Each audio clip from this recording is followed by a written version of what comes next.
Hey, so we are back with another video, and I'm talking about a very sensitive topic of how to fire your cleaners. I know, it's like nobody wants to be fired, nobody wants to be let go, but you know, when we take our seats as a CEO, right, we have to understand that we must do what's best for our company. And because of the way I teach you how to run your cleaning company with, essentially the referral based model, your cleaners, the quality of your cleaners, how good they clean, how reliable they are, how dependable they are, all of that depends, all of your growth of your business is all predicated on that. So with this kind of business, having the right people put in place is crucial, okay? Now, I am one of the nicest persons that you can meet, and I am like the queen of second chances. But when it comes to business, I know how to separate feelings and emotions from what has to be done. So depending on what the situation is, I'm normally a three strike you're out. I grew up playing baseball when I was a kid, so 3 strikes you're out. Okay, now, one thing with that rule, I don't want to just say that rule, everybody does 3 strikes you're out, just a blank 3 strikes you're out policy, right? Because the cleaning business is kind of different. It's really perspective based. You know what I mean? Like I am a very neat freak type of person. My office looks a little chaotic right now. Right here is good. But over there, it's a little chaotic. There's papers all over the way, a bottle, another empty bottle. Okay, I'm not telling my business, but it's a little messy.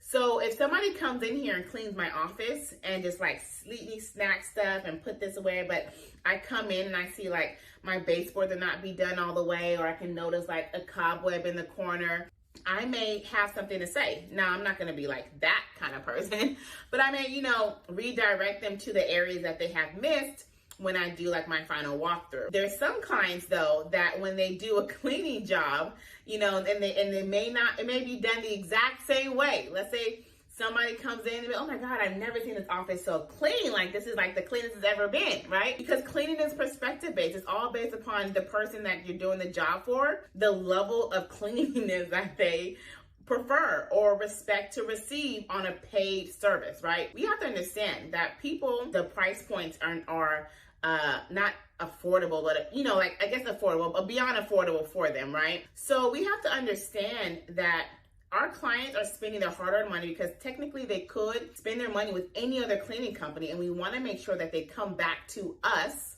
right? Not to another company, not to a competitor. So you want to make sure that they come back, right?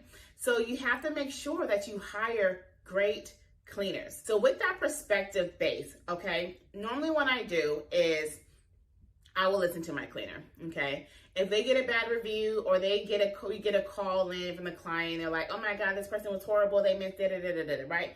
I'm going to call in. If they're like, Jasmine, we tried, like I wiped that baseboard, like I don't know what it is, it's something hard. If I would have kept going, the paint would have been off, right? Or I talked with the client and he said, that it was good, and I asked them multiple times. Of course, we're going to always try to offer a re-clean to make sure that the client's fully satisfied. But there's some scenarios that I will ask the client. Like, you just might get that one crazy customer that's like borderline crazy. Okay, I don't even know what to call it, okay? And they will, nitpick on the tiniest things, right? Like, oh my God, this is a little white speck. Like, it's paint. You got a chip. Hair scratch it up, something, right? Or, it just be super crazy kind of client. I will take those into consideration. Now, I will always, though, speak with the client as well, right? Hear the client out, because I remember I had a situation before to where I had this cleaner and she was amazing, y'all. Like, amazing. I had her for a very long time. And one day she went to go clean a house and the client called and was like, she did a horrible job. This was a move out clean. She did a horrible job. There's still like scuff, grease debris on the cabinets and the floor is not mopped. And because I knew how good that cleaner was in the past, I took her word for it. I'm like, no, right? And I'm like backing my cleaner so much. And I'm like, you know what? This is the beginning days, because Jasmine now, me personally would not do this. But I'm like, you know what? I'm going to come and I will come in and look at the house. And if it's bad, I will clean it for you. I ate those words. Oh, yes, I did. All of those words, I ate them, okay? Because I got into that house, the floor was not mopped good. Grease on the cupboards, I could literally like, I could literally scrape off the grease debris. And I was embarrassed, okay? There wasn't enough apologies that can come out of my mouth, plus a discount, because I just believed my cousin. I wasn't rude about it. You guys have heard my red carpet customer service speech already, right? I wasn't rude about it, but I was back in my clean, like, you got to be wrong because this one right here, she's not that type. So I had to clean that house and apologize, and I had to talk to the cleaner, and I had to let her know this is part of your one strike, because I had to go clean it, and I actually saw the work that was done, okay? You just want to make sure that you hear both sides, and you take that into perspective. Now, if it is a situation like that, that is a strike, okay? Another thing that I do not tolerate is late, but I understand that out here in Dallas, traffic is horrendous, okay? Like, GPS can be like arrival time, 15 minutes, and be like, you get a little bit down the freeway, they'll be like arrival time, 35 minutes, like, golly. So, I take all of that into consideration, but there's different things that need to be put in place. Different kind of policies, like, hey, if your time of arrival changes, call us in, contact the VA, text us, message us, so that way we can notify the client, because the goal is to be in front of the client at all times, right? We don't want to be caught on the back burner and be like, well, like, you didn't let us know, like, you got to talk to us, let us know. So all of those kind of things are, put into play with my 3-strike policy. But on that first strike, I have a nice conversation with them. I let them know.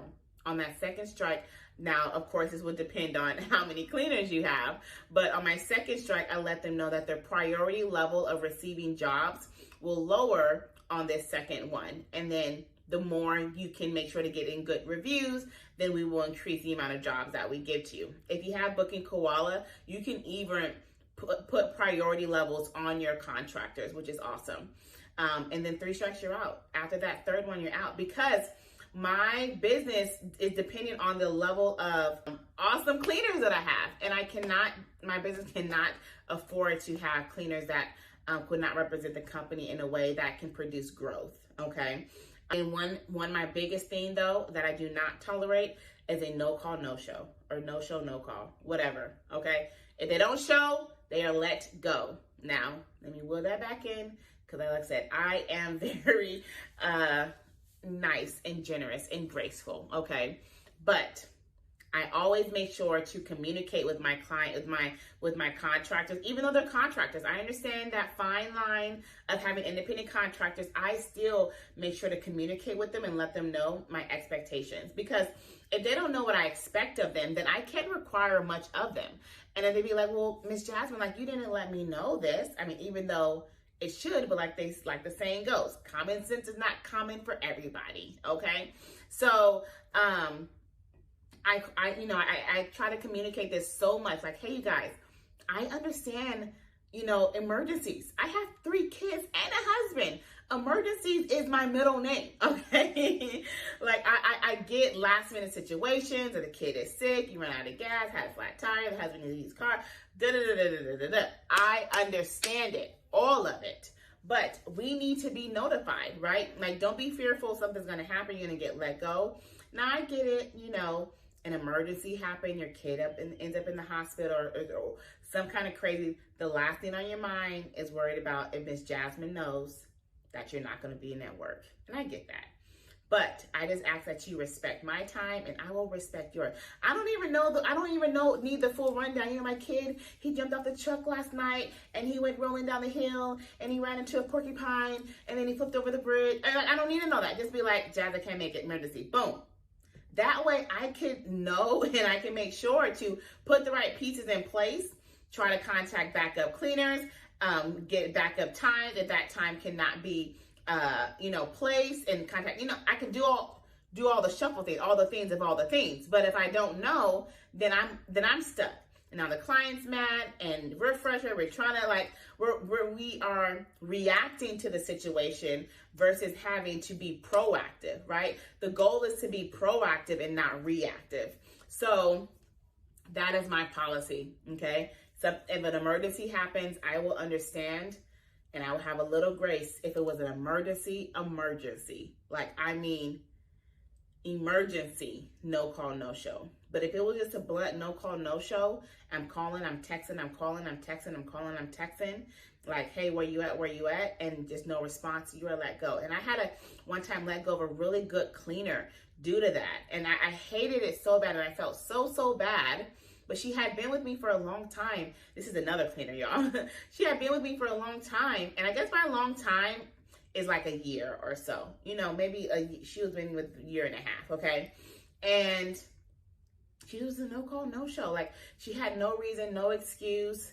It's not like, oh, she forgot. Like, because we are on Booking Koala, we have it set up to where we send out their schedules the night before, like clockwork, every single day, okay? Newer cleaners, our VAs will contact them in the morning to assure that they're going to arrive on time and make sure that nothing else has changed in their schedule. But everything was the same, as she knows. So I guess the answer to your question is how I fire my cleaners, okay? My 3-strike policy, no call and no shows okay? My recommendation is that you hire slow, fire fast. What I mean by that is that you put proper things in place to make sure that you're just not hiring off of a need. Now, I know this is a business need, but you're not in a desperate need to where you're just having to pick and choose anybody. Take your time, make sure that person meets all your qualifications. My typical qualifications for a cleaner is they must have their own supplies and equipment, 2 years of residential cleaning experience, not hotel, not commercial, but residential cleaning experience, reliable transportation, and reliable childcare.